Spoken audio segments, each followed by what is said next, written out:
la main, papa. Il est dans mon cœur et fait briller toute ma vie. Et si moi je vis, c'est lui qui l'élève. Oh, même si je tombe, c'est Jésus qui me relève. Il me tient la main. Oh, il me tient la main, Shiloh. Alléluia. Les bien-aimés, pour pouvoir recevoir des solutions auprès du Seigneur. Sans la prière, il n'y a pas d'autre ici. La raison pour laquelle nous allons demander à Dieu, parce que c'est quelque chose qui est tellement combattu même par l'ennemi. Nous allons demander à Dieu qu'il nous fortifie. Demande à Dieu, mes bien-aimés. Demande vraiment au Seigneur. Dis Seigneur, aidez-moi, aidez-moi, aidez-moi, Père. Je vais prier. Je vais rester des temps et des temps dans ta présence comme notre sœur Anne. Comme lui-même, notre modèle, le Seigneur. Il pouvait prier toute la nuit. Demandons au Seigneur qu'il t'aide à être fort dans la prière, à être fort dans la méditation. La parole de Dieu, mes bien-aimés, c'est ça ce qui fait aussi notre force sur le plan spirituel. Demandons à Dieu que tu t'attaches à lui, que tu sois quelqu'un qui cherche sa face matin, midi, soir, comme Daniel, comme David. Prions au nom de Jésus, prions, alléluia. Tu as le pouvoir de chasser les démons. Jésus dit, tout pouvoir m'a été donné, dans le ciel, sur la terre, sous la terre, dans les eaux. Et dans Luc 19, il dit, je vous ai donné ce pouvoir. Je vous le donne. Au fait, l'œuvre de la croix, ce n'était pas pour le Seigneur, mais c'était pour nous. Le Seigneur a combattu les diables. Le Seigneur a terrassé les diables à la croix de Golgotha.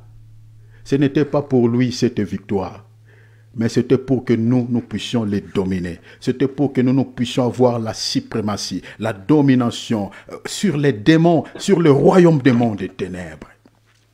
Il dit, je vous ai donné le pouvoir de marcher sur le serpent, de marcher sur les scorpions et sur toute la puissance de l'ennemi. L'ennemi ici, c'est Satan. Sur toute sa puissance, sur tous ses stratagèmes. Et le Seigneur, il souligne quelque chose en disant, rien ne pourra vous nuire. Tu as ce pouvoir, mon frère, ma soeur. Tu as ce pouvoir. Quand on fait la prière d'autorité, on ne supplie pas les démons. On ne supplie pas les diables. On exerce l'autorité. On les chasse avec autorité. On les commande. Il dit dans Marc, à mon nom, vous les chasserez. On ne fait pas une prière de supplication. On ne fait pas une prière, mes bien-aimés, de requêtes. Oh non, Seigneur, aidez-nous à chasser. Non, tu as déjà ce pouvoir. Je ne sais pas qu'est-ce que l'ennemi accompagne dans ta vie. Derrière chaque problème, il y a un esprit. Je ne sais pas ce que le diable accompagne dans ta famille. Je ne sais pas ce que le diable accompagne dans tes affaires, dans tes projets. Il y a des choses que tu trouves un peu ambiguës, tu trouves un peu compliquées. Tu dis, allô, Seigneur, mais c'est quoi? Qu'est-ce que je suis en train de voir? Qu'est-ce qui ne va pas, Seigneur, dans ma vie? Qu'est-ce qui ne va pas dans ma famille? Pourquoi seulement moi, Seigneur? Pourquoi? Pourquoi, papa? Ne pleure pas. Si tu ne sais pas ce que tu es, si tu ne sais pas ce que tu as, l'ennemi aura le dessus sur toi. La Bible dit, quand un héritier est un enfant, il est toujours dirigé par des tuteurs. Mais c'est un héritier.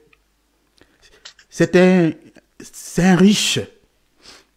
C'est lui peut-être qui peut diriger ce tuteur-là, parce que c'est lui qui est l'héritier. Mais puisqu'il est enfant, vous savez que quand on parle de l'enfant, c'est-à-dire c'est l'ignorance. Il ne sait pas ce qu'il est. Il y a des chrétiens qui sont des chrétiens qui sont héritiers, mais qui sont encore enfants, qui ne savent pas ce qu'ils sont dans le Seigneur. Ils ne savent pas ce qu'ils possèdent comme l'autorité, comme pouvoir sur le diable. Tu fais un cauchemar la nuit, au lieu de prendre l'autorité sur cet esprit, tu commences à avoir peur. Le Seigneur dit aux apôtres, pourquoi avez-vous peur? Le Seigneur n'aime pas les chrétiens qui ont l'esprit de peur. Tu as le pouvoir. Commande à cet esprit qui accompagne cette maladie dans ta vie. Commande à cet esprit qui t'empêche de pouvoir changer l'étape de la vie. Commande à cet esprit qui t'empêche de pouvoir vivre une vie de paix. Je ne sais pas l'esprit qui accompagne les réclamations, qui accompagne les condamnations dans ta vie. Je ne sais pas, mon frère, ma soeur. Mais tout ce que je sais, tu as le pouvoir de chasser n'importe quel démon, peu importe sa classe. Jésus a vécu les réclamations dans la vie de Pierre par l'intercession. Il dit, Pierre, Satan t'a réclamé. Mais qu'est-ce que le Seigneur a fait? Il dit, j'ai intercédé. Les réclamations de votre famille, tu ne peux les vaincre que par l'intercession, par la voie de la prière. Lève-toi, s'il te plaît. Si tu es dans la maison, j'aimerais que tu te lèves. J'aimerais que tu prends l'autorité, que tu puisses exercer l'autorité sur toutes tes forces démoniaques, sur toutes tes forces qui réclament ta vie, qui compliquent ta vie. Et prends l'autorité sur cet esprit et mettez-le hors d'état de nuire. Lève ta voix, commande maintenant. Alléluia, alléluia, alléluia, alléluia. Je lève mes yeux vers le montagne. D'où me viendra le secours? Ma forteresse, c'est toi, Jésus, mon bouclier, c'est toi, Seigneur.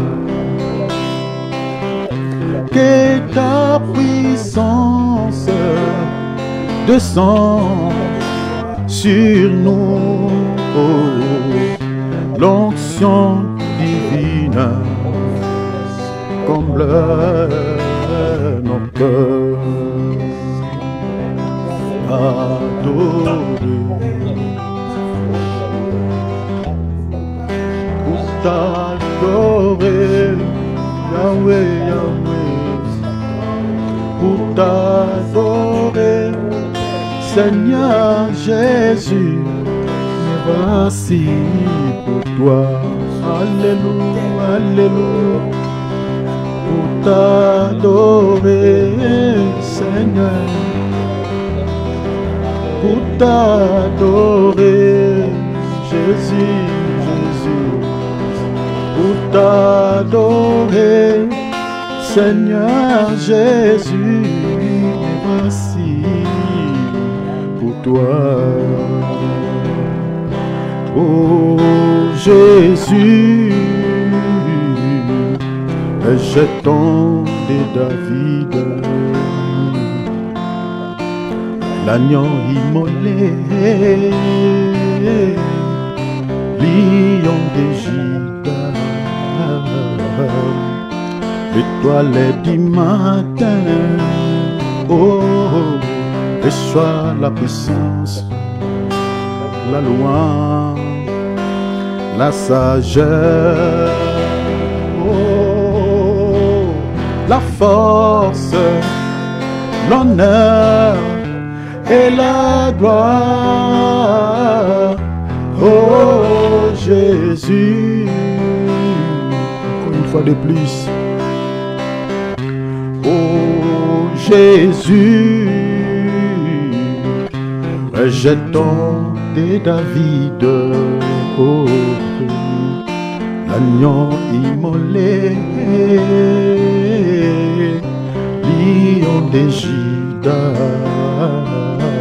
alléluia, étoile du matin, oh, et sois la puissance, la louange, la sagesse, La force, la gloire, l'honneur, on y va. La force, l'honneur et la gloire. Oh Jésus.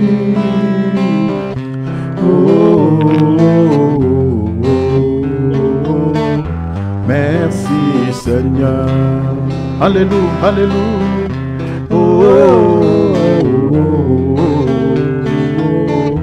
Merci Seigneur.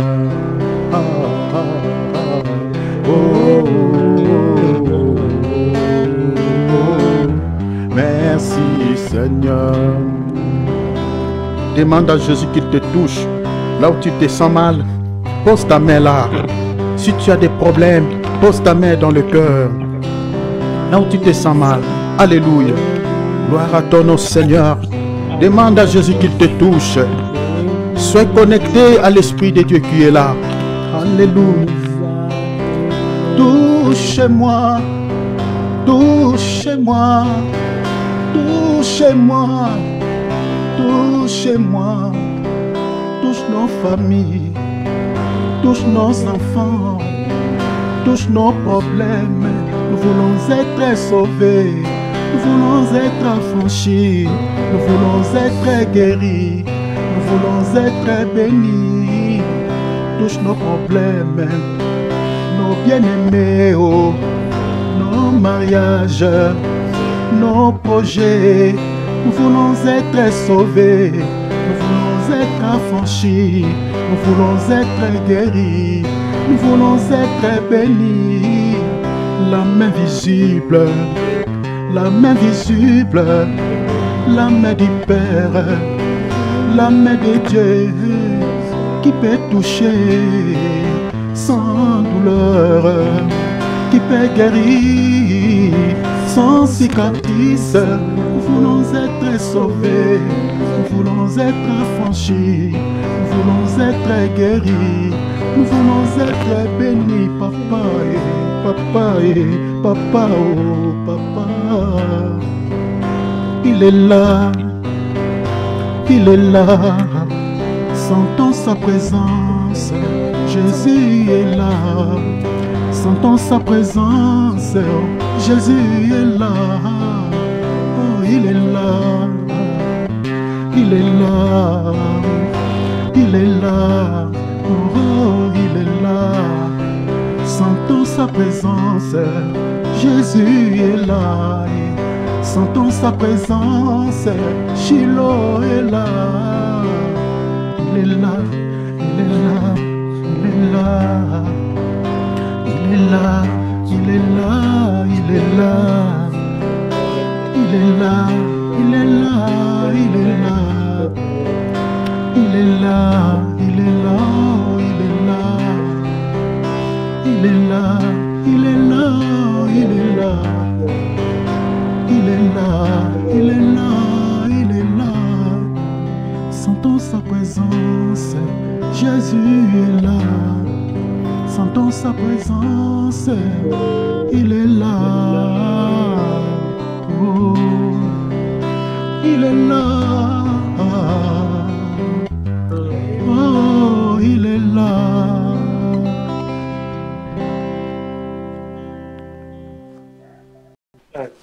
Alléluia.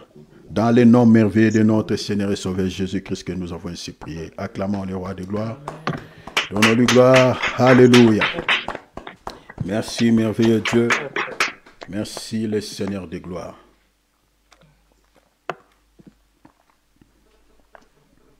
Voilà. On va faire comme d'hab. On va mettre nos micros à mode silencieux. Je fais pour toi Babette. Voilà. Merci. Gloire à Dieu. Voilà, je vais faire aussi pour vous, Papa Donna. Voilà. Gloire à Dieu. Aujourd'hui, nous touchons notre dernier facteur. Le meilleur avenir, c'est la vie éternelle.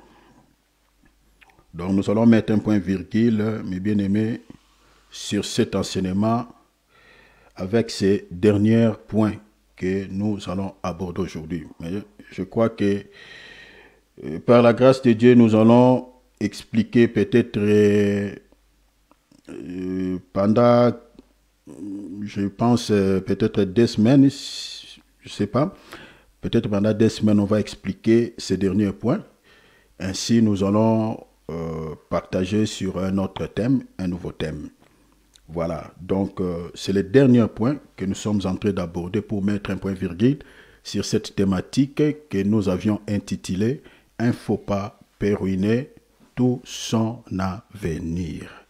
Voilà, donc le dernier point que nous allons aborder est intitulé « Le meilleur avenir, c'est la vie éternelle ». Nous avions expliqué ici pas mal de choses par rapport à notre thématique. On a expliqué beaucoup de choses, beaucoup. On a expliqué cette thématique d'abord dans la dimension purement doctrinale, de manière pragmatique. Voilà, les faux pas qui peuvent ruiner l'avenir d'une personne, on a expliqué, on avait abordé sur les erreurs de nos pères, on avait abordé sur le divorce, on a partagé pas mal de choses, tout ça. Donc, et puis on a partagé aussi sur cette même thématique, mais dans le volet spirituel. Et là, nous sommes attelés sur le volet spirituel. Donc, voilà, nous prenons nos Bibles, nous allons lire, souffrir, on va lire pas mal de passages par la grâce de Dieu. Le meilleur avenir, c'est la vie éternelle. L'avenir le plus sublime que Dieu réserve pour tous les chrétiens authentiques est la vie éternelle. Retenez ça. Je dis l'avenir parce que il y a plusieurs promesses dans la Bible que le Seigneur nous a faites. Mais parmi toutes les promesses que le Seigneur nous a faites, il n'y a pas la plus meilleure que la vie éternelle. Il n'y en a pas. L'avenir, je dis, le plus sublime que Dieu réserve pour tous les chrétiens authentiques. Je pèse mes mots, pour tous les chrétiens authentiques, je dis la vie éternelle. Quand je parle des chrétiens authentiques, donc je parle vraiment des vrais enfants de Dieu. Pourquoi? Parce qu'aujourd'hui, dans nos assemblées, nous sommes mélangés. Nous avons des ivrés et les blés. Le Seigneur lui-même l'a dit dans son enseignement dans l'évangile de Matthieu 13. Il avait sémé la bonne sémence, mais pendant la nuit, vous voyez, l'ennemi ne sème pas le jour. Il sème la nuit. Parce qu'il est le prince des ténèbres. Il a sémé l'ivraie. Et ces deux types de semences, le Seigneur les compare aux enfants de Dieu et aux enfants du diable. Sont sémés où? Le diable n'a pas sémé dans un autre champ. Il a sémé dans les champs de Dieu. Pardon, mon frère, donne-moi ton attel pour regarder les gens qui sont connectés. Parce que je peux... Merci beaucoup. Donc, l'ennemi a sémé dans le même champ que le Seigneur. Or, les champs dans la Bible représentent plusieurs entités, parmi lesquelles représente aussi l'Église. L'Église est comparée aussi à un champ. Donc c'est pour dire que même dans nos assemblées, nous avons aussi des ivrés. Tous ceux qui disent Seigneur, Seigneur, là, n'hériteront pas. Vous voyez cela? Ce n'est pas tous ceux qui crient là, en priant là. Ce n'est pas tous les ministres de Dieu. Ce n'est pas tous ceux qui font des dons à l'église. Ce n'est pas tous ceux qui chantent là. Ce n'est pas tous ceux qui prophétisent. Ce n'est pas tous ceux-là qui font des miracles. Ils diront, n'avons-nous pas prophétisé, n'avons-nous pas fait des miracles? Je ne vous ai jamais connu. Vous étiez dans l'iniquité. Or, celui qui vit dans l'iniquité, c'est livré. Il faut savoir se positionner, mes bien-aimés, en tant que chrétien. qu'on ne te retrouve pas dans les choses qu'on retrouve chez les ivraies. Parce que la Bible dit, on reconnaît l'arbre par quoi? Par ses fruits. Donc l'ivraie, en tant qu'une semence ou un arbre, c'est-à-dire lorsqu'il dégage ses fruits, on peut comprendre directement, on dit, ah, ça, ce n'est pas les œuvres d'un enfant de Dieu, mais c'est les œuvres d'un païen. Un vrai chrétien ne peut que produire, dégager de bons fruits. Mais celui qui n'est pas un vrai chrétien ne peut que porter de mauvais fruits. Faisons attention, chers enfants de Dieu. Nous sommes les évangélistes. Nous martelons beaucoup plus, mes bien-aimés, sur l'évangile du salut, parce que les temps auxquels nous vivons, mes bien-aimés, ce n'est pas le temps de pouvoir vous distraire avec des messages bon chic, bon genre. Et non. Non. Je sais que nous avons des soucis quant à la chair. Le Seigneur veut bien nous libérer aussi de cela, mais il faut comprendre que la vraie vie, ce n'est pas d'abord la vie présente, la vie que nous avons quant à la chair. Nous ne sommes pas, mes bien-aimés, les premiers à s'inquiéter pour la vie charnelle, pour la vie que nous avons quant à la chair. Avant nous, il y a eu des gens qui s'inquiétaient pour la vie de ce monde. Ils ont eu tout dans ce monde et l'ont laissé. Ils sont partis. Ils ne sont pas les premiers. Donc tu ne peux pas régner la foi parce que tu manques de l'argent, parce que tu manques de quoi manger, parce que tu manques le vêtement, parce que tu manques, non. Ou non, parce que tu as les problèmes de santé, non. Un chrétien qui murmure contre Dieu, c'est un chrétien immature, qui n'a pas encore l'âge sur le plan spirituel. Un chrétien, lorsqu'il est malade, ah ben voilà, parce qu'il a prié une fois, il a prié 2 fois, et que la maladie s'intensifie, il dit, aïe, le Seigneur m'a abandonné, il ne m'écoute pas. Je connais bien comme ça. Il était tellement malade, c'est un frère. Il était malade. Et on avait adressé à Dieu des prières, demandé la grâce de Dieu. Seigneur, si tu peux guérir notre frère. Il est malade, Seigneur, s'il te plaît. Puisque la guérison tardait à se manifester, voilà, la maladie s'est intensifiée. Le bien-aimé dit, le Seigneur n'écoute pas nos prières. Le Seigneur nous a abandonnés. Le Seigneur, il a fermé la porte de son trône. Il ne veut pas nous écouter, il ne veut pas nous regarder même aux yeux. Il nous tourne le dos. Les bien-aimés murmuraient contre Dieu. J'ai dit, mais non. Le Seigneur écoute nos prières, sauf qu'il va agir à son temps. Peut-être tu es déjà guéri. Ça, ce n'est que les effets qui se manifestent dans la chair. Mais sur le plan spirituel, peut-être l'esprit là, qui a accompagné cette maladie est déjà parti. Attendons un peu. Ah non, ça fait très mal. J'ai très mal. Ça ne va pas. Le Seigneur m'a abandonné. Ah! Et après quelques temps, je ne sais pas si le Seigneur rigole des fois au ciel, quand il regarde nos réactions des fois, quand nous sommes accablés par des différents soucis.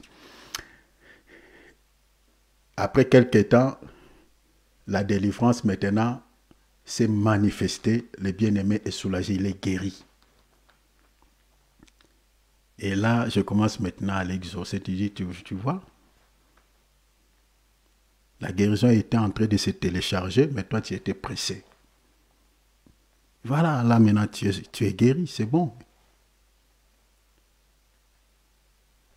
Quand on est enfant, sur le plan spirituel, c'est comme ça on se comporte. Quand il y a moindre souci, tu pries et que le Seigneur n'intervient pas vite. Et du coup, on commence maintenant, voilà, à mortifier le Saint-Esprit, voilà, à murmurer, à dire n'importe quoi. Non. Non.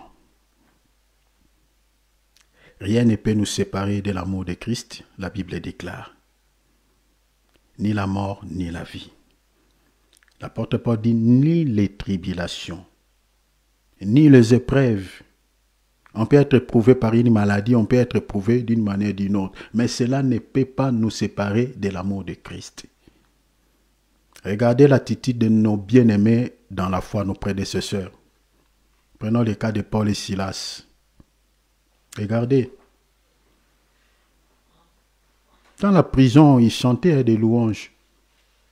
Ils chantaient, ils adoraient Dieu.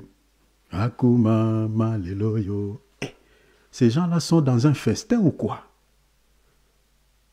Ils adoraient Dieu. Ils élevaient Dieu. La Bible dit même les autres prisonniers les entendaient chanter. Donc c'est-à-dire ils chantaient à haute voix. Mais si vous lisez les textes, la Bible dit ils étaient enchaînés. Ils étaient dans une situation compliquée. Et c'était, si vous regardez, selon les archéologues, ces prisons-là étaient des prisons souterraines. On leur donnait la nourriture dans un trou.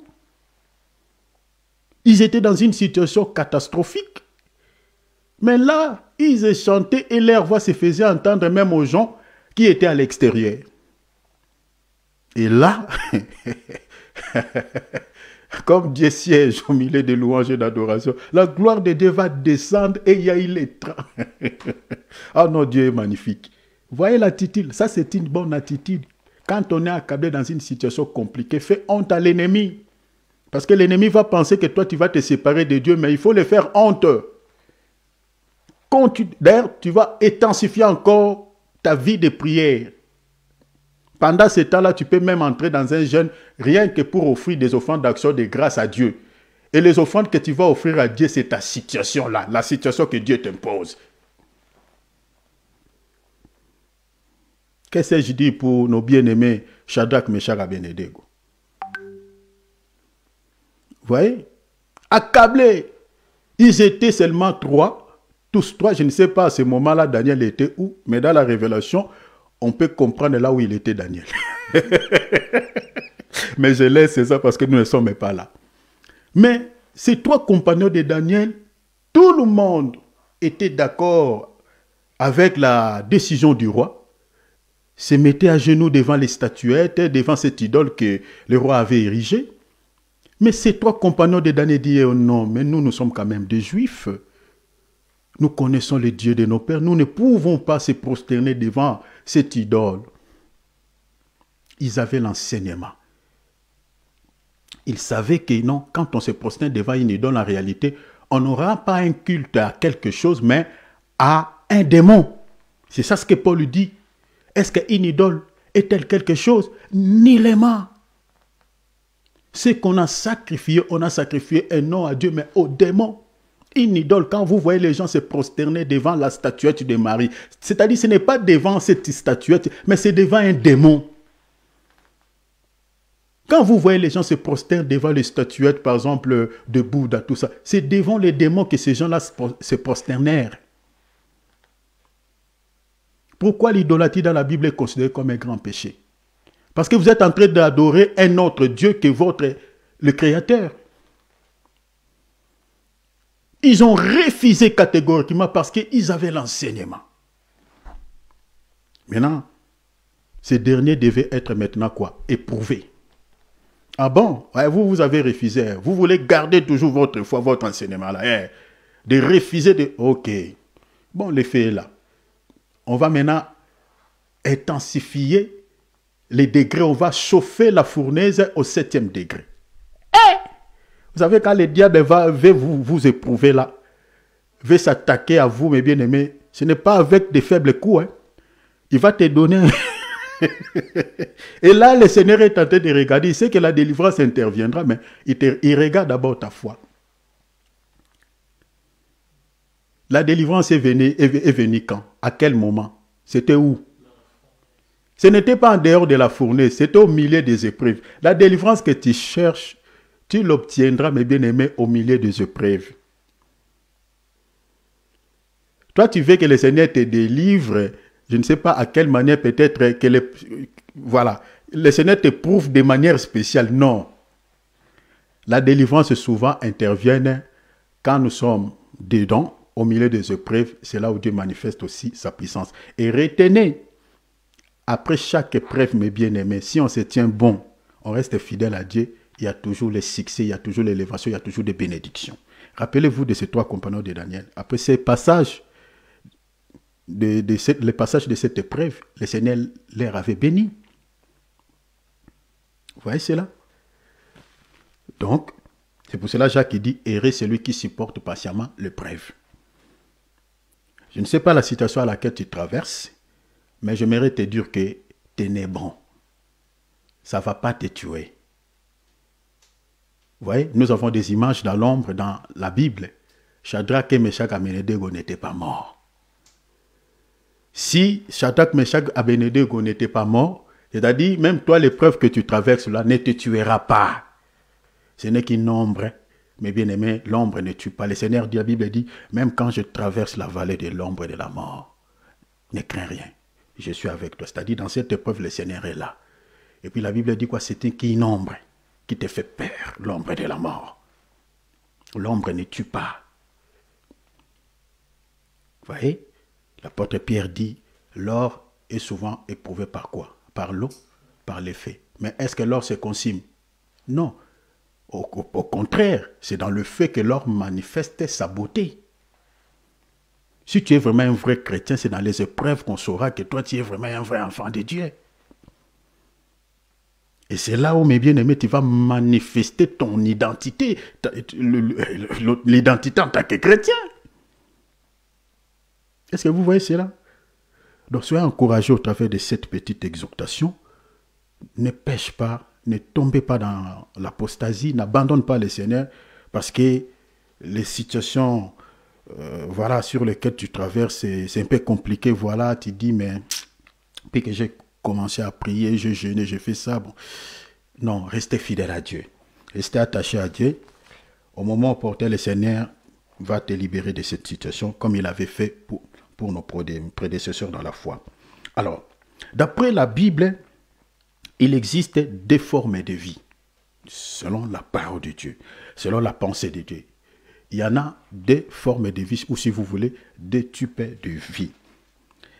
Il y a la vie terrestre, celle que nous menons dans notre corps physique, et la vie à venir. La vie à venir qui est de nature spirituelle ou, si vous voulez, éternelle. Il y en a deux formes. La vie quant à la chair et celle qui est à venir, qui a des natures, je dis bien, spirituelles et éternelles. Lisons une écriture. Nous sommes dans 1 Timothée chapitre 4 verset 8. Je lis. La Bible dit, car l'exercice corporel est utile à peu de choses, tandis que la piété est utile à tout. Voilà la partie maintenant qui m'intéresse, c'est la dernière partie. La Bible dit, ayant la promesse de la vie présente, retenez le mot promesse de la vie présente, la Bible dit, et de celle qui est à venir. Vous voyez? Donc selon cette écriture, nous avons deux formes de vie. Nous avons la vie présente et nous avons la vie future.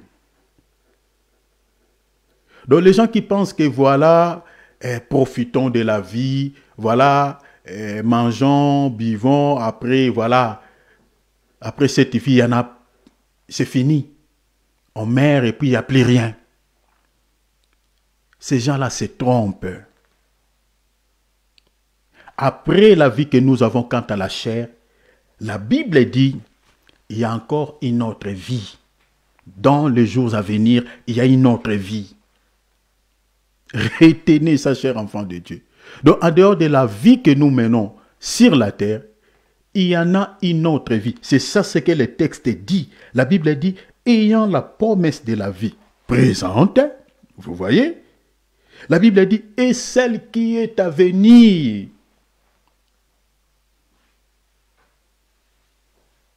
Donc, après la vie que nous menons ici sur la terre, cette vie que nous avons quant à la chair, il y a une autre vie que Dieu réserve pour nous. Il y en a une autre vie. Dans le futur.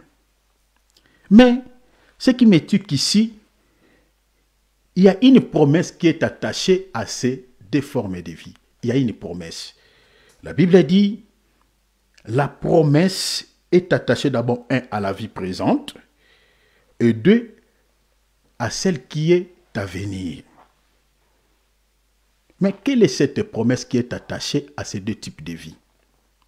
Quelle est cette promesse? S'agit-il de quoi?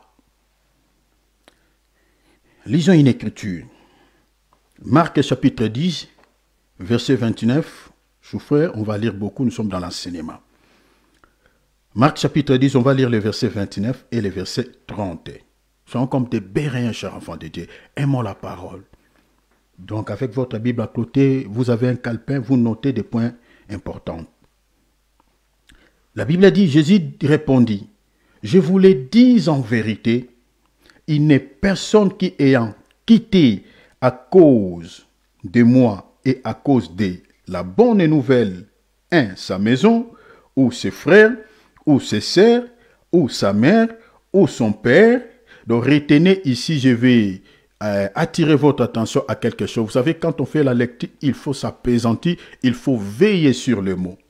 Donc ici, le Seigneur dit, je répète, je retourne un tout petit peu en arrière, il dit, ayant quitté à cause de moi, à cause de lui Jésus, et à cause de la bonne nouvelle. Quoi?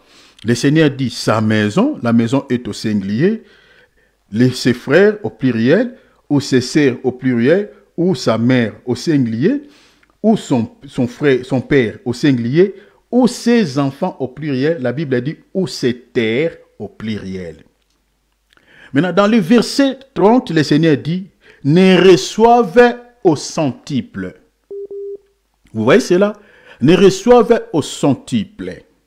Merci mon frère Philippe de connecter les bien-aimés juniors.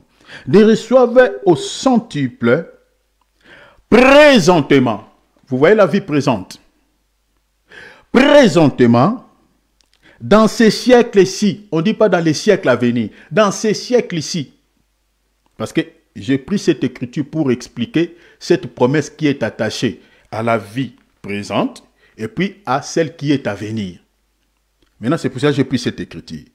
Le Seigneur dit, ne reçoivent au centuple présentement, dans ces siècles-ci, des maisons. Vous voyez des maisons deviennent au pluriel. Donc celui qui avait quitté une maison à cause du Seigneur et de la bonne nouvelle, les centuples que le Seigneur va accorder à cette personne, ça sera au pluriel. Est-ce que vous voyez ça? Vous voyez? Donc c'est-à-dire le Seigneur va les bénir. C'est pour cela, vous voyez, il a quitté, il avait une vie un peu modeste, une vie un peu, voilà.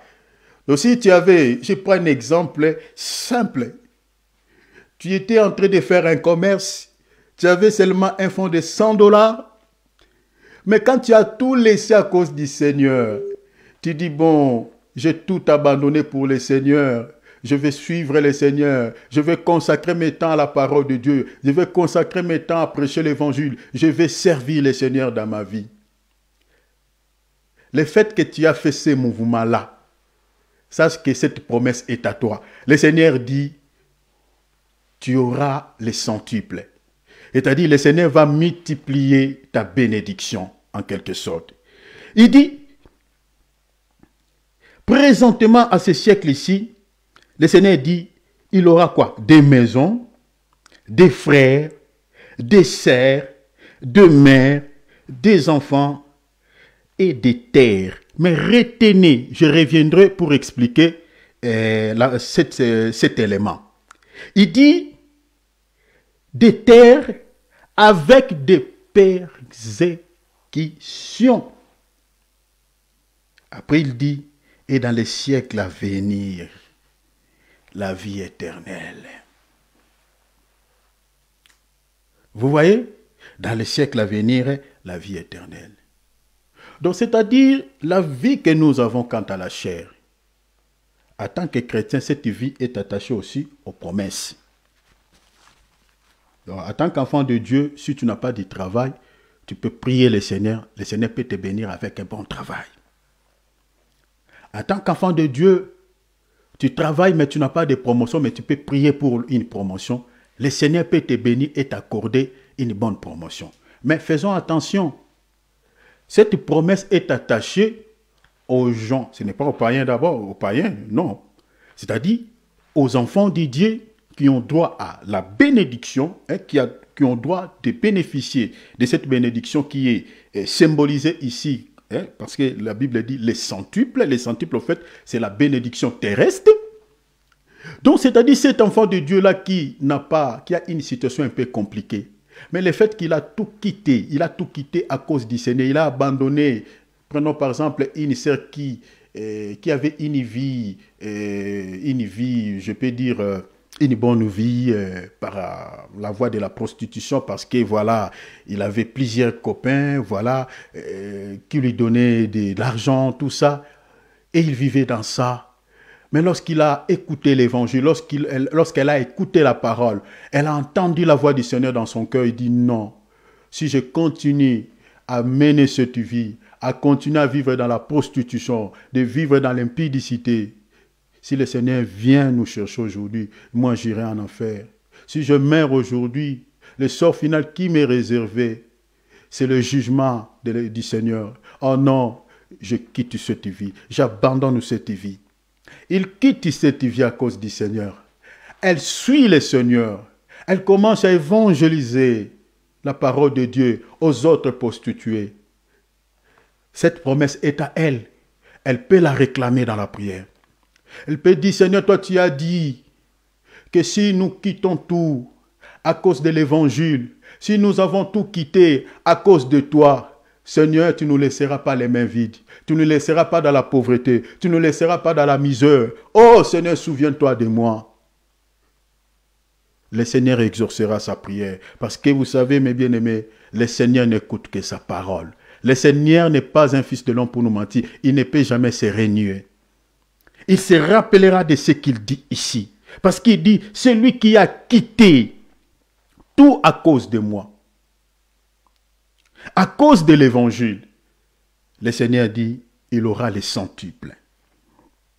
Mais, le Seigneur va nous accorder les centuples, va nous bénir quant à la chair, va nous faire beaucoup du bien quant à la chair. Il y a beaucoup des enfants de Dieu qui témoignent le Seigneur par rapport à ce qu'il a réalisé dans leur vie. Ça c'est bien, ça c'est magnifique. Mais le Seigneur, il a épinglé un élément ici important. Il dit oui, vous aurez les centuples sur la terre. Vous aurez du succès, vous aurez l'élévation, vous aurez des grandes bénédictions. Je vais vous bénir financièrement. Mais retenez avec des persécutions. Ah! Avec des persécutions. Ça, c'est compliqué. Donc, le Seigneur a attaché la promesse, cette promesse qu'il va réaliser, qu'il va accomplir dans nos vies sur la terre, mais avec des soucis. Il dit, cette promesse-là, vous aurez, oui, une bonne vie, vous aurez des grandes bénédictions, vous aurez des beaux enfants, vous aurez, une vie meilleure, vous aurez des bons boulots, mais avec des tribulations, mes enfants, s'il vous plaît, avec des tribulations. Ça ne sera pas facile. Il y aura des soucis qui accompagneront vos bénédictions-là. Quel est cet enfant de Dieu qui dira que malgré la vie stable que le Seigneur l'a donnée, ne pleure pas ou ne traverse pas des épreuves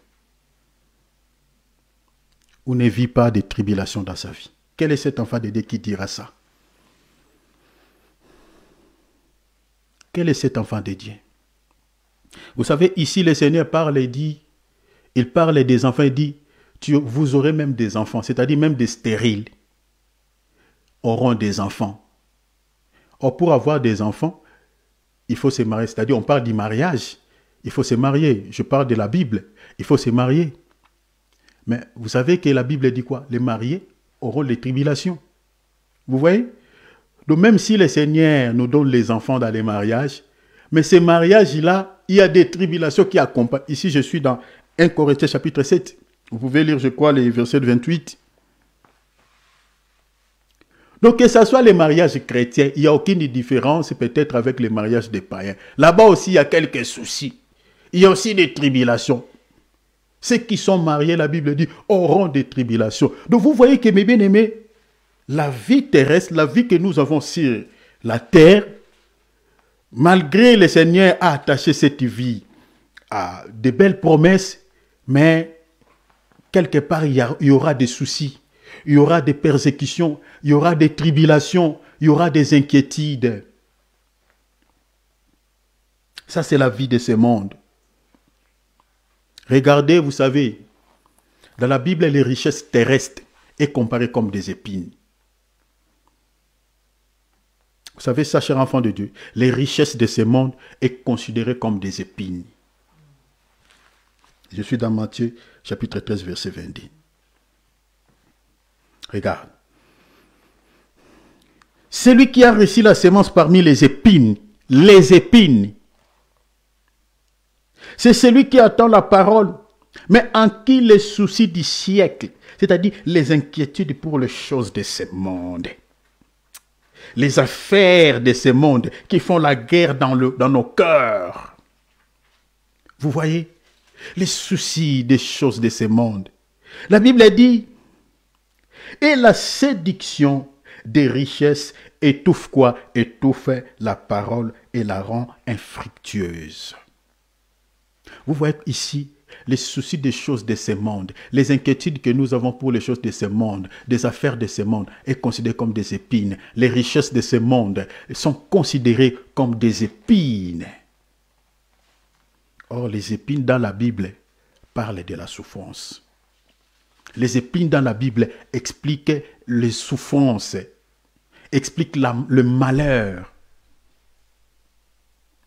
Je suis dans Genèse, non? Chapitre 3.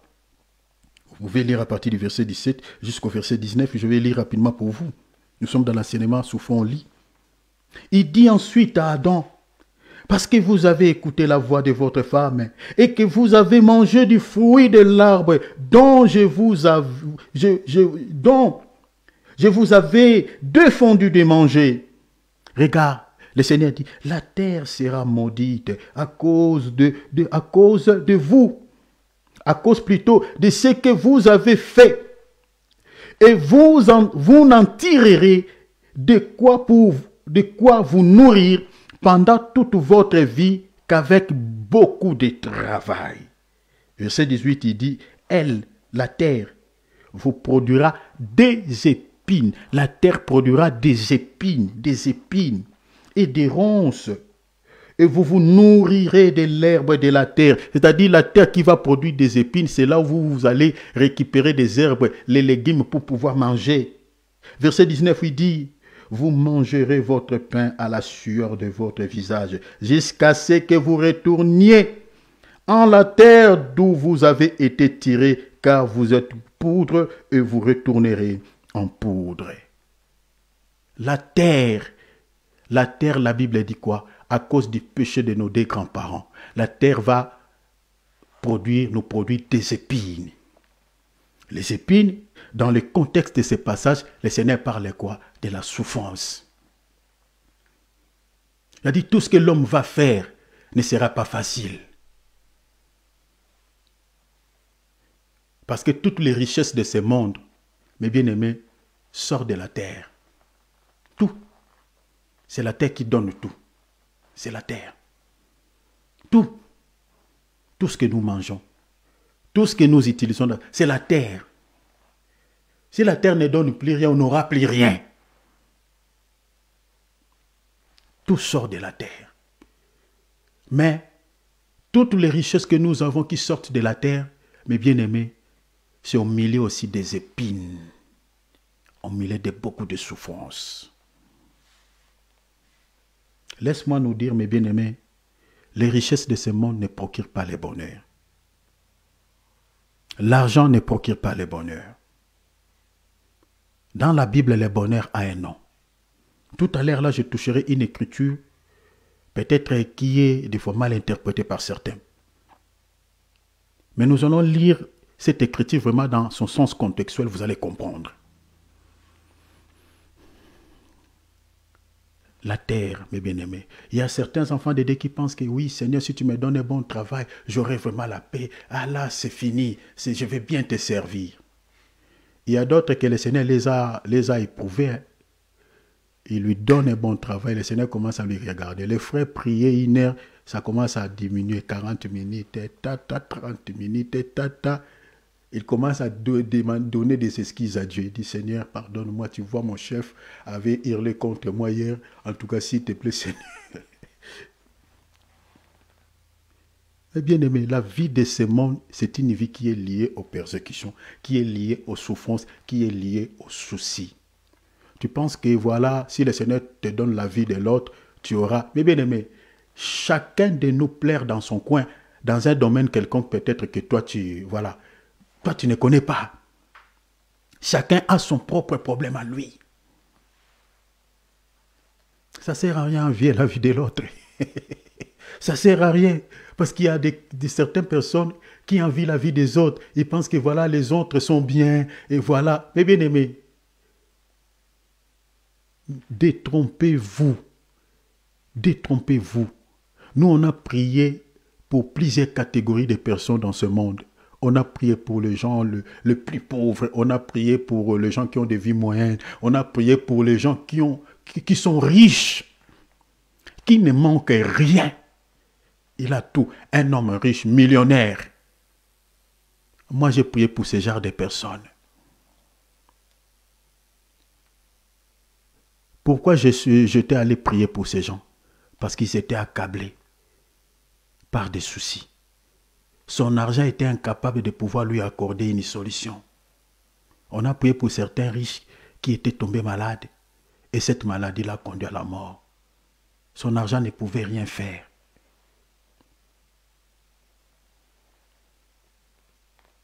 L'argent ne procure pas le bonheur.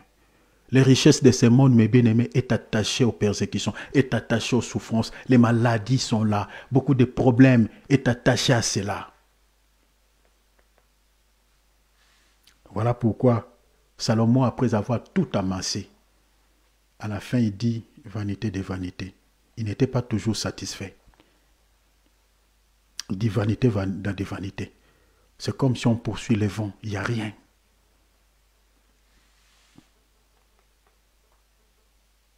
Mais le Seigneur dit la terre va produire des épines. Mais je vais expliquer quelque chose ici. Vous savez la raison pour laquelle le Seigneur avait porté la couronne d'épines à la croix. Ici, je vais expliquer quelque chose vite à la révélation. Le Seigneur avait porté plutôt la couronne d'épines à la croix. Ce n'était pas, mes bien-aimés, pour pouvoir, parce que la terre auquel nous vivons est sous le coup de la malédiction des grands ancêtres. Voilà pourquoi, mes bien-aimés, que ce soit les chrétiens ou les païens, tous, mes bien-aimés, nous brûlons dans ce monde.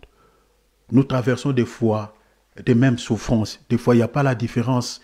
Vous allez voir un païen qui est malade, vous allez voir aussi un enfant de Dieu qui est malade.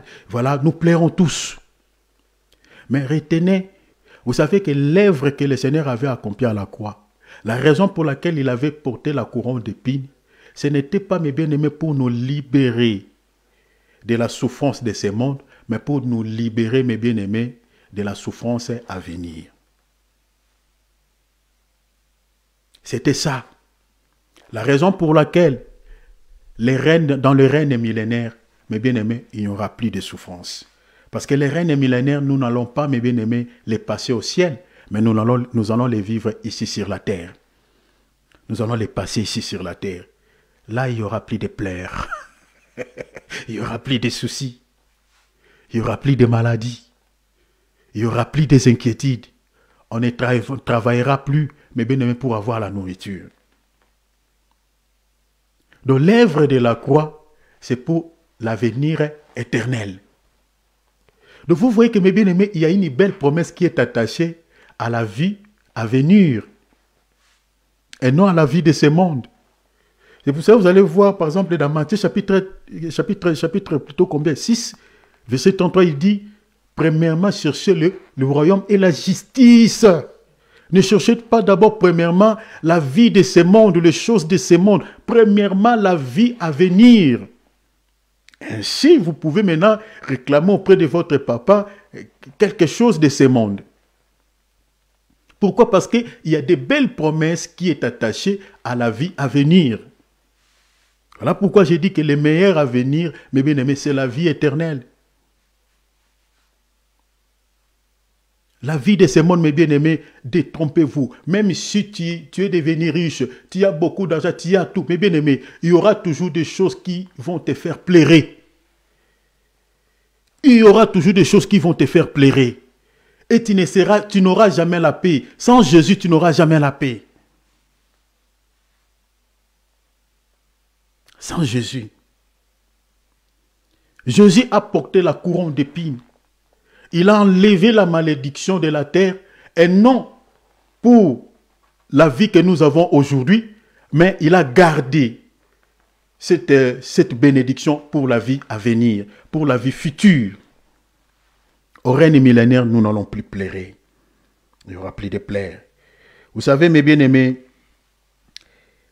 la vie éternelle, selon les Écritures, est considérée comme étant aussi comme une consolation, selon la parole de Dieu. Sera aussi la consolation que le Seigneur nous accordera ce jour-là. Regardez, on va lire une écriture, vous allez voir ça. Sera aussi une consolation que le Seigneur nous accordera ce jour-là.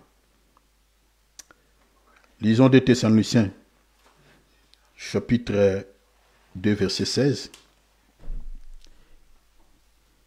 L'Écriture dit que notre Seigneur Jésus-Christ lui-même est Dieu notre Père qui nous a aimés et qui nous a donné par sa grâce, c'est la partie qui m'intéresse, une consolation éternelle et une bonne espérance.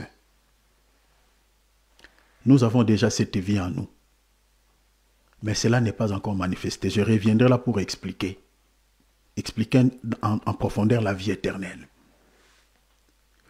Donc nous avons déjà cette consolation éternelle, mais elle n'est pas encore révélée, elle n'est pas encore manifestée. Mais la vie éternelle, c'est une consolation éternelle. Qui dit consolation? Vous savez, la consolation, c'est quoi?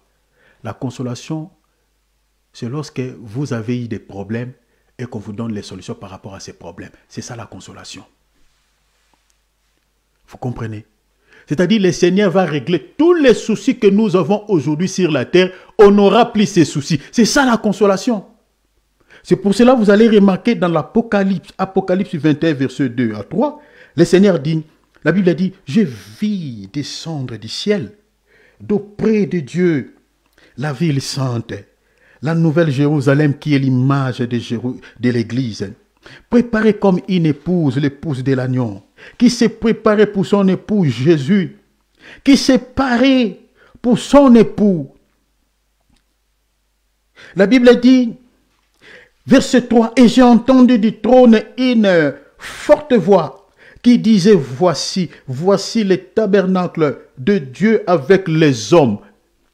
Le tabernacle de Dieu avec les hommes. Qui sont-ils ces hommes? L'Église, les chrétiens, les enfants de Dieu. La Bible dit, il habitera avec eux. Jésus habitera avec ces hommes, avec nous, ses enfants. Avec eux. La Bible dit, ils seront son peuple.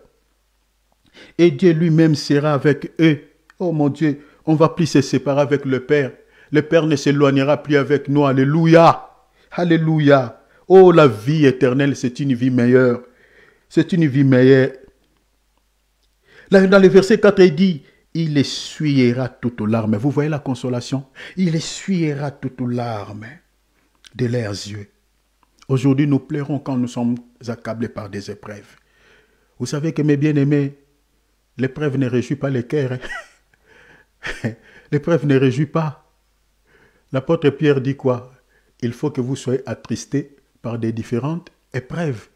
C'est-à-dire, quand on est accablé par une épreuve, le cœur est triste. Le cœur est triste. Mais l'apôtre Pierre dit, vous soyez attristés. Mais cette épreuve-là aura comme résultat quoi? La gloire et la louange. Alléluia. Le Seigneur essuiera toutes larmes de leurs yeux. La Bible dit, la mort ne sera plus. Aujourd'hui, quand l'un de nous décède, mes bien-aimés, nous sommes affligés.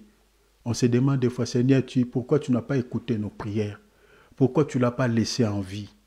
Pourquoi? Nous plairons. Nous plairons. Mais, mes bien-aimés, dans la vie à venir, cette vie que le Seigneur nous réserve pour nous dans les jours à venir, il n'y aura plus la mort. On ne va plus pleurer. L'Écriture dit, et la mort ne sera plus. Il n'y aura plus ni deuil, alléluia, ni cri de douleur, ni douleur, car les premières choses ont disparu. Vous voyez, dans d'autres traductions, on dit, le monde ancien a disparu. Donc, c'est-à-dire, tout ce que nous avons, tous les soucis que nous avons aujourd'hui dans le monde, il n'y en aura plus. On n'en parlera plus. Il n'y aura plus de cancer, il n'y aura plus d'estomac, il n'y aura plus... Tous ces soucis, mes bien-aimés, il n'y en aura plus. C'est pour cela que j'ai pris cette écriture de 2 Thessaloniciens 2:16. La vie éternelle est considérée comme étant une consolation éternelle. La vie présente, le Seigneur dit, il y aura toujours des persécutions, il y aura des soucis. Oui, je ne vous laisserai pas comme ça, les mains vides. Je vous abandonnerai pas. Vous aurez quand même une bonne vie. Quant à la chair, je vous bénirai. Mais cette bénédiction sera attachée aux persécutions, aux soucis de la terre. Mais celle que je vous réserve pour vous dans les jours à venir, là, il n'y aura plus de soucis. Ça sera une consolation totale. Ça sera une consolation éternelle. Voilà pourquoi, mes bien-aimés, nous devons aimer cette vie que le Seigneur est réservée pour nous. Ne nous attachons pas. C'est pour ça que nous demandons toujours aux serviteurs de Dieu, n'attachez pas les cœurs des enfants de Dieu aux bénédictions de ce monde, aux bénédictions terrestres, aux richesses terrestres. Oui, nous voulons que le Seigneur puisse régler quelques soucis que nous avons quant à la chair, mais nous ne pouvons pas s'accrocher à ça. Parce qu'il y a des tribulations et des soucis qui les accompagnent. Si nous sommes attachés à ça, mes bien-aimés, moindre persécution, moindre souci, on peut abandonner la foi. On peut tomber dans l'apostasie, on peut insulter Dieu. Parce que le Seigneur dit, les richesses de ce monde est liées aux persécutions, est attachée aux soucis. Et nous ne pouvons pas s'accrocher à cela. Il me reste quelques minutes avant de terminer. Il y a d'autres points que je vais laisser, on parlera un autre jour. Je vais prendre une écriture. Lisons cette écriture des Proverbes chapitre 10, verset 22. Regarde ce que Dieu dit. C'est la bénédiction de l'Éternel qui enrichit et il ne la fait suivre d'aucun chagrin. C'est-à-dire d'aucune tribulation, d'aucune persécution. C'est-à-dire la bénédiction de l'Éternel n'est pas attachée aux soucis. La bénédiction de l'Éternel n'est pas attachée au chagrin, n'est pas attachée aux problèmes. Elle n'est pas accompagnée aux tribulations. Donc vous comprenez, cette bénédiction de l'Éternel qui n'a pas de chagrin, ce n'est pas cette bénédiction, mes bien-aimés, ce n'est pas la bénédiction terrestre. C'est la bénédiction que le Seigneur nous accordera dans les jours à venir. Vous voyez cela? C'est la bénédiction que le Seigneur nous accordera dans les jours à venir. Là, on n'aura plus de chagrin, on n'aura plus de problèmes. Mais celle de ce monde est attachée aux persécutions. Mais laisse-moi nous dire que cette bénédiction, c'est tout un homme. C'est tout un homme. La Bible a dit, la bénédiction de l'Éternel qui enrichit. La bénédiction de l'Éternel qui enrichit. Et il ne la fait suivre d'aucun chagrin. Cette bénédiction, c'est tout un homme. Et cet homme, vous le connaissez. Vous connaissez son nom. Il s'appelle le Tout-Puissant. Il s'appelle Jésus-Christ. Cette bénédiction de l'Éternel qui ne se fait suivre d'aucun problème, qui n'a pas de soucis, qui n'est pas attaché au problème. C'est Jésus-Christ de Nazareth que beaucoup ont perdu. Il y a certaines églises, mes bien-aimés, ont perdu cette bénédiction de l'Éternel. On présente aux enfants de Dieu les bénédictions terrestres. On présente aux enfants de Dieu les richesses terrestres, les richesses qui sont liées, qui sont attachées aux problèmes, qui sont attachées aux soucis. C'est Jésus. Regardez, mes bien-aimés, dans Luc chapitre 10, verset 22. Luc plutôt chapitre 1er. Luc chapitre 1er. Vous allez voir dans Luc la vie de notre sœur Marie. Regardez ce Luc chapitre, Luc chapitre 1er, verset 41-42. Regardez la vie de notre sœur Marie. Vous allez voir qu'Élisabeth conduit sous la puissance du Saint-Esprit, sous l'onction du Saint-Esprit, va libérer une parole à la sœur Marie. Il dit, tu es bénie entre toutes les femmes, et le fruit de tes entrailles est aussi béni.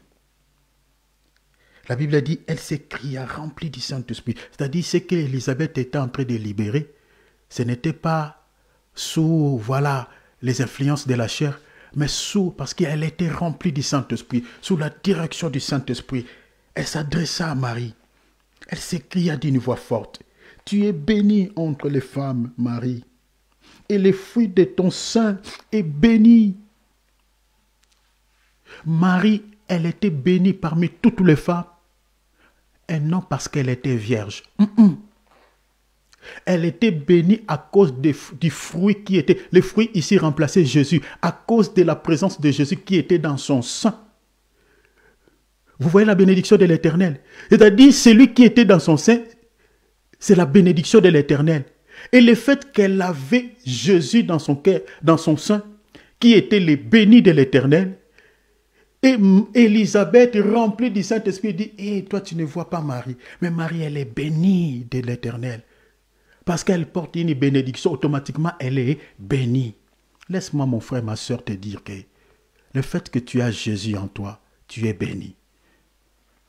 Même si les gens te voient pauvre, même si les gens te voient, tu n'as pas de voiture, tu n'as pas de bon boulot, tu n'as pas de travail. Mais si tu as Jésus, sache-le que tu es béni. Notre sœur Marie, elle était une pauvre, elle n'avait pas une vraie vie. Regardez même là où Jésus était né.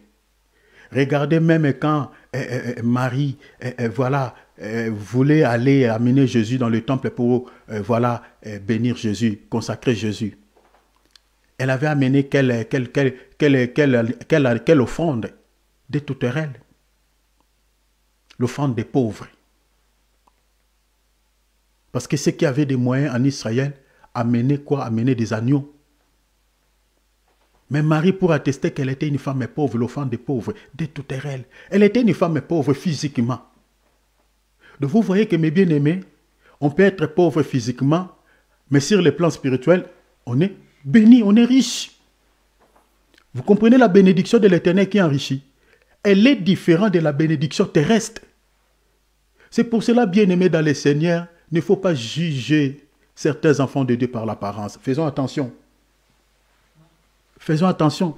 Ne jugez pas certains serviteurs de Dieu par l'apparence. Parce qu'aujourd'hui, l'image que nous avons, quand on regarde un serviteur de Dieu qui a un méga church, il a beaucoup de fidèles, il a des véhicules, il roule carrosse, et il s'habille bien. Ah, c'est le béni de l'Éternel. Ça, c'est vraiment un ministre de Dieu. On peut se tromper, cher enfant de Dieu. On peut se tromper. Certains serviteurs de Dieu qui n'ont rien. Je ne dis pas ici qu'un serviteur de Dieu doit être pauvre physiquement. Je ne dis pas ça. Mais faisons attention, mes bien-aimés. La bénédiction de l'Éternel qui enrichit et il ne la fait suivre d'aucun chacun. Cette bénédiction-là, c'est tout un homme. C'est Jésus. Comme notre sœur Marie. Elle était bénie entre toutes les femmes de son époque. Elle était bénie. Mais physiquement, Marie avait quoi? Avec quoi? Son mari était un menuisier. Vous voyez? Marie n'avait quoi? Laisse-moi te dire Les gens qui te regardent par l'apparence ne savent pas que tu es béni de l'Éternel. Dans les quartiers où tu habites, peut-être tu es la plus bénie que toutes les personnes qui vivent dans ces quartiers. Ici, le Saint-Esprit a révélé à Élisabeth. Il dit, ne regarde pas Marie par l'apparence. Ne regarde pas Marie parce qu'elle est pauvre et n'a rien. Mais elle est une bénie de Dieu. Oh, tu es béni de l'Éternel. Mais cette bénédiction, elle est cachée en toi. Le fait que tu as Jésus. Vous savez, Marie, ici, elle est l'image de la femme d'Apocalypse 12. Cette femme qui avait le Fils. La Bible dit, celui qui a le Fils a la vie. Mais celui qui n'a pas le Fils n'a pas la vie. Cette Marie ici, notre sœur Marie, elle est aussi l'image de l'Église qui porte le Fils en elle. Puisque nous avons le Fils en nous, nous sommes bénis de Dieu. L'Église, elle est bénie de Dieu parce qu'elle porte le Fils en elle. Ephésiens chapitre 1, verset 3, la Bible dit, nous sommes bénis de toutes sortes de bénédictions dans les lieux célestes. En qui? En Christ.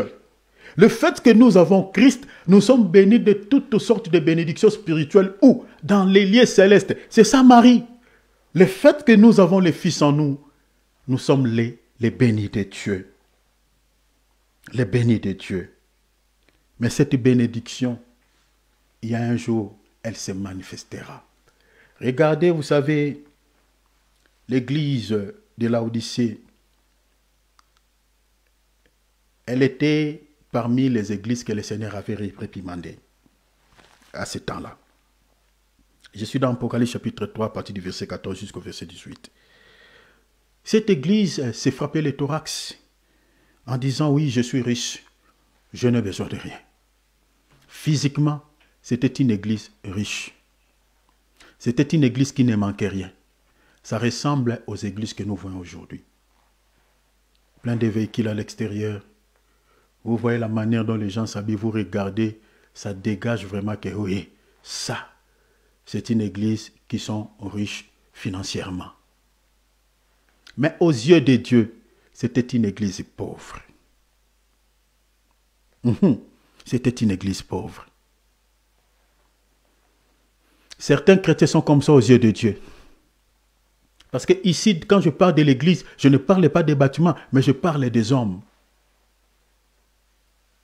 Certains chrétiens sont comme ça aux yeux de Dieu. Financièrement, ils ont tout.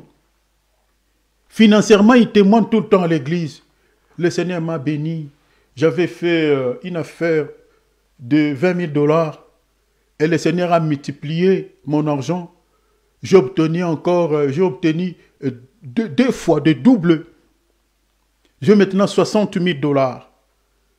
Là, les gens, il y a des chantres qui adorent là parce qu'ils savent déjà qu'il y aura une offrande d'action de grâce. Les pasteurs, ils disent, élevons Dieu, louez Dieu.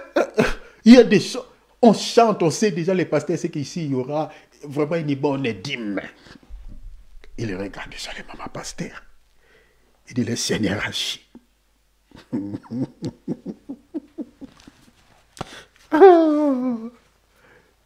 C'est bien bon.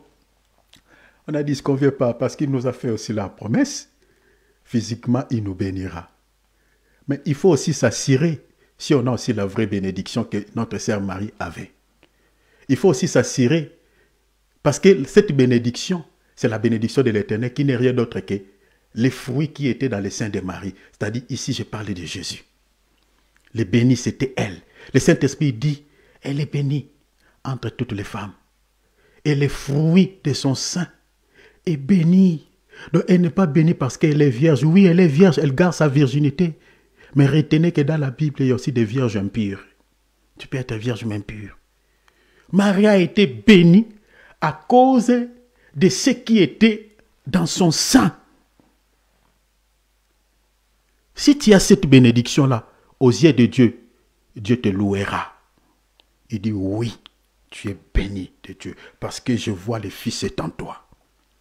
Mais malheureusement, l'église de Laodicée avait perdu cette richesse, cette bonne bénédiction. N'avait pas cette bénédiction. Le Seigneur est venu, il est venu reprocher. La Bible dit, écrit à l'ange de l'église de Laodicée. Cette église est comparable aux plusieurs confessions religieuses que nous avons aujourd'hui. Verset 17. Parce que tu dis, je suis riche, je me suis enrichi, oui. Tu es devenu riche comment? Comment est-ce que tu as reçu cette richesse?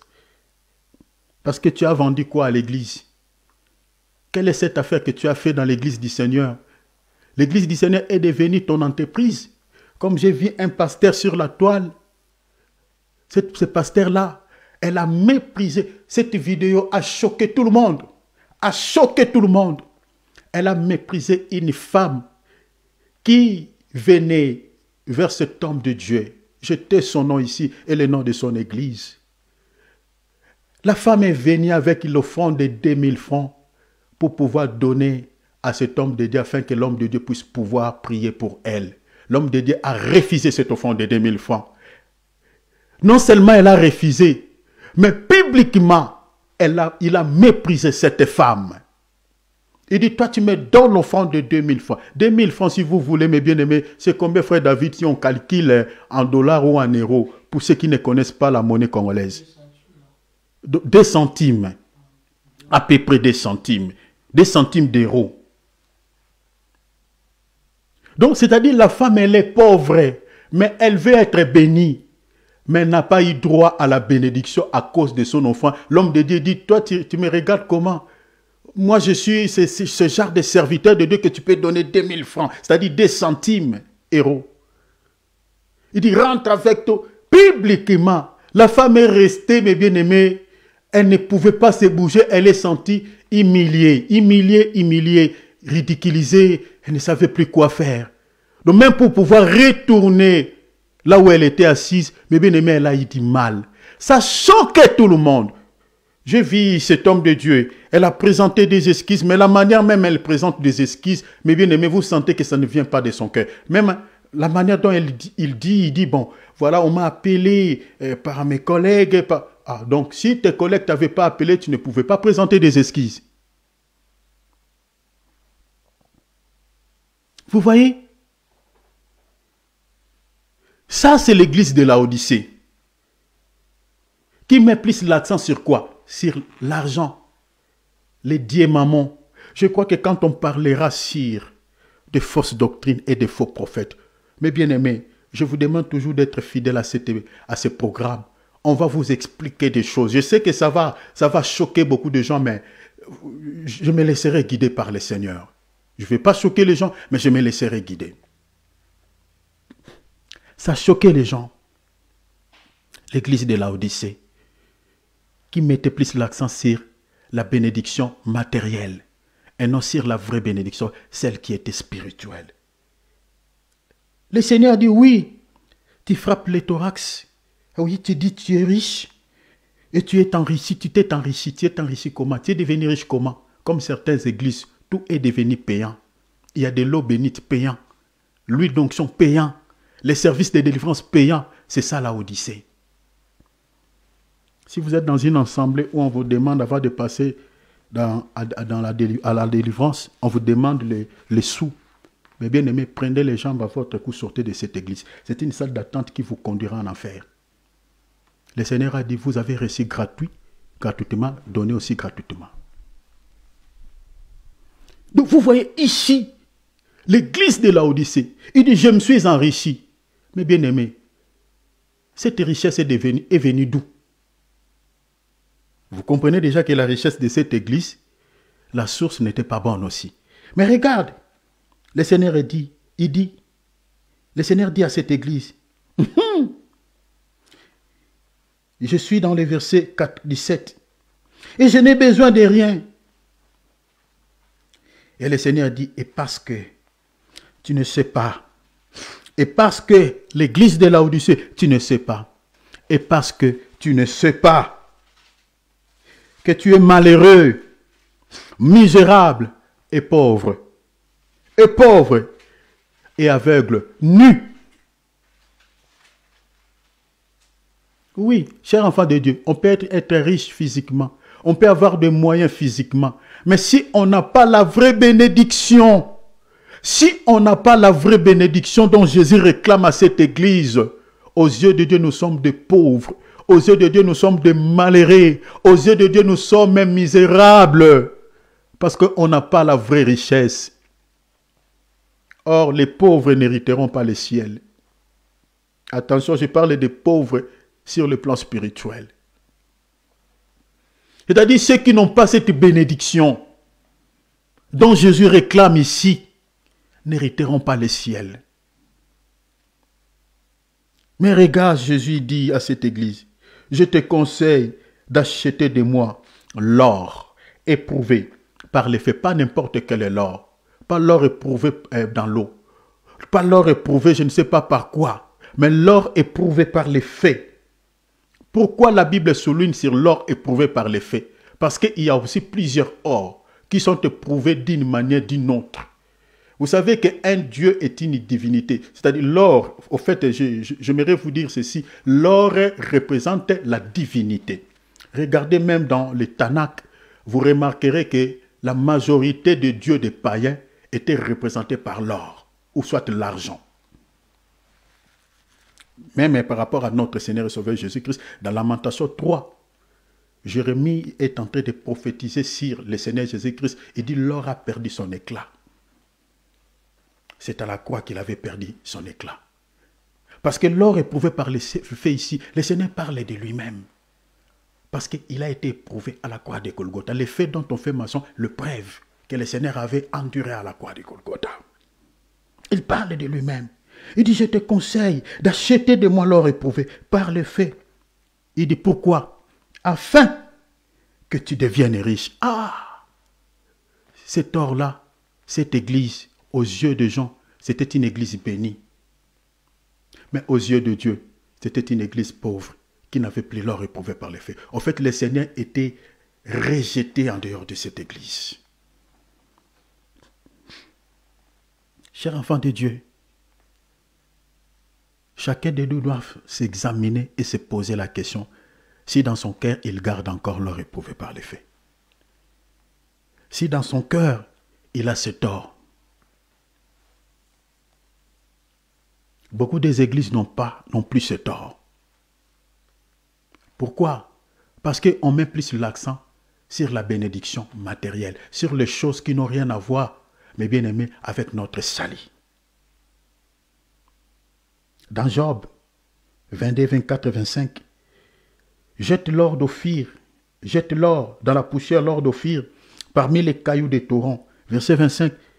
Et le Tout-Puissant sera ton or, ton argent et ta richesse. Ah, vous voyez la vraie richesse. C'est la bénédiction de l'Éternel qui enrichit. Et il ne l'a fait suivre d'aucun chagrin. La bénédiction de l'Éternel qui enrichit là, la bénédiction, c'est Jésus, parce que Jésus, c'est lui le Tout-Puissant. Apocalypse chapitre 1, verset 8. C'est lui le Tout-Puissant. C'est lui la vraie richesse. C'est lui l'or dont la Bible parle ici dans Job, chapitre 22, verset 24 à 25. C'est lui l'or, éprouvé par les faits. Il a été éprouvé par les faits à la croix de Golgotha. Et cet or qui peut nous rendre riches, beaucoup l'ont perdu. Beaucoup cherchent plutôt l'or physique, c'est-à-dire les richesses physiques, les richesses matérielles. Non plus cet or. Chers enfants de Dieu, cette bénédiction que j'explique, l'or éprouvé par les faits, c'est ça, mes bien-aimés, notre salut. C'est ça, la vraie richesse. C'est ça, notre salut. C'est ça, la vraie vie. Parce que si on a cette richesse en nous, parce que Jésus dit, je vous donne cette promesse. La promesse est attachée à quoi? À la vie que nous avons, la vie terrestre et la vie à venir. La vie présente que nous menons, mes bien-aimés, physiquement sur cette terre. Le Seigneur dit, cette vie, vous aurez des maisons, vous aurez des terres, vous aurez des enfants, vous aurez des maris, vous aurez tout, avec des persécutions, avec des soucis, avec tout ça. Il a parlé, il a dit, vous aurez des bénédictions qui seront attachées, vous aurez des bénédictions, mais attachées aux persécutions, aux soucis. Il dit, et l'avenir éternel, la vie éternelle dans les jours qui viennent. Mais si tu veux accéder à cette vie, il faut avoir l'or éprouvé par les faits. Parce que cette vie, tu ne peux l'obtenir si tu n'as pas cet or. Si tu n'as pas cette bénédiction. Si tu n'as pas cette richesse. Parce que ceux qui iront au ciel, ce sont des hommes riches, des personnes riches. Mais cette richesse, elle est spirituelle. Si tu as ça, c'est-à-dire je parle de Jésus. Parce que au règne millénaire, on ne vivra qu'avec des riches. Avec des riches. Vous savez, je vais terminer par ici. À Dubaï, on est en train de construire une nouvelle ville pour les riches. On mettra tout là-bas, aucun pauvre n'habitera là-bas. Une nouvelle riche. Et on a fait une piscine de 450 mètres, suspendue dans l'espace. Aucun riche là-bas ne conduira une voiture, c'est-à-dire il y aura des bus et tout ça, on va les amener. C'est-à-dire ils vont vivre les paradis terrestres. Aucun pauvre. Malheureusement, là, j'ai vu sur les informations, la ville a été inondée. Les véhicules qui coûtent plus de 450 000 $, 500 000 $, 600 000, tout était inondé de sable, de désert, parce qu'il y a eu une forte pluie, l'inondation. Je dis, ah bon? Rien ne peut résister contre la nature. Donc tout ce que vous avez érigé, là, si le Seigneur veut faire écrouler tout ça là, même par la pluie, même par une tempête, tous ces cartons-là, les immeubles là qui sont élevés, ce sont comme des cartons devant la nature. Ils ont provoqué la pluie, ils ont créé la pluie de manière artificielle. Ils ont lancé une bombe là-bas, tout ça qui ont du sel, qui ont bougé la galaxie. Et la pluie est tombée à une grande quantité. Mais ils n'arrivent pas maintenant à arrêter ce qu'ils ont. C'est ça l'homme. Là, c'est les humains qui veulent bâtir une ville pour que les riches habitent. Ça, ce sont des riches, oui. Ils vont réussir leur projet. Mais le problème, ça, c'est la vie physique. Mais la vraie vie, qui est sans fin, la vie éternelle, n'ont pas.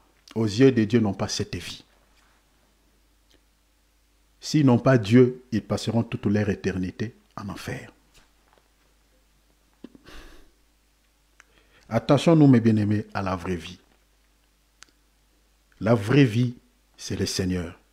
Si tu as cette richesse, si tu as Jésus dans ton cœur, si tu as cette bénédiction de l'Éternel, là tu es une personne riche et tu auras droit de pouvoir accéder au règne millénaire. Et tu vivras au règne millénaire avec le Seigneur. Parce que là-bas, ce ne sera que des riches.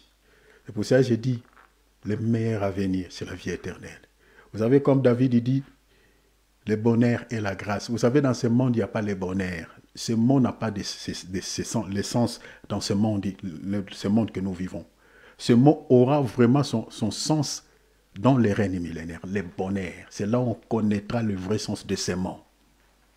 Parce que le bonheur que nous avons sur la terre est lié aux persécutions.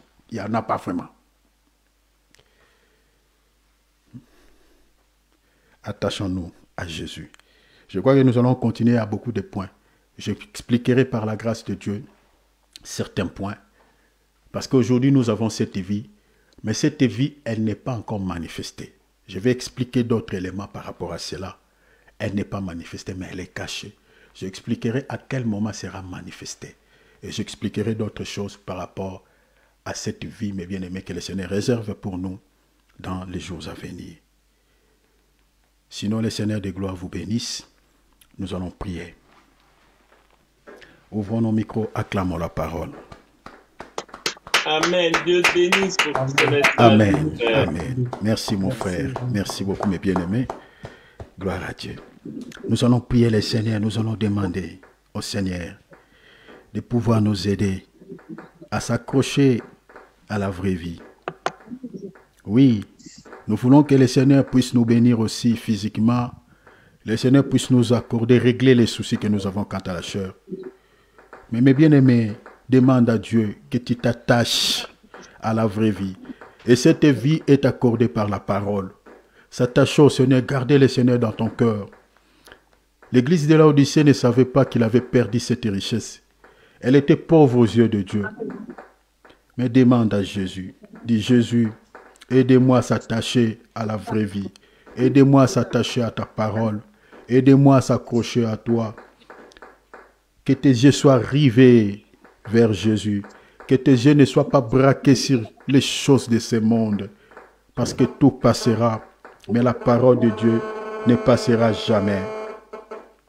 Nous allons prier le Seigneur. Nous allons lui demander grâce. Prions s'il vous plaît. Alléluia. Seigneur, je te prie. Je n'y vis nouvelle en Jésus. Ma vie passée a été clouée. Je ne peux plus y retourner. J'irai là-bas, parmi les anges, près d'Emmanuel, me consoler, passant mon temps à la louange, dire en Jésus un grand merci, dire en Jésus un grand merci. Voici maintenant je suis devenu citoyen du ciel. Je n'y vis nouvelle en Jésus. Ma vie passée a été clouée. Je ne peux plus y retourner. J'irai là-bas, parmi les hommes, près d'Emmanuel, me consoler, passant mon temps à la louange. Jésus, un grand merci. Dire en Jésus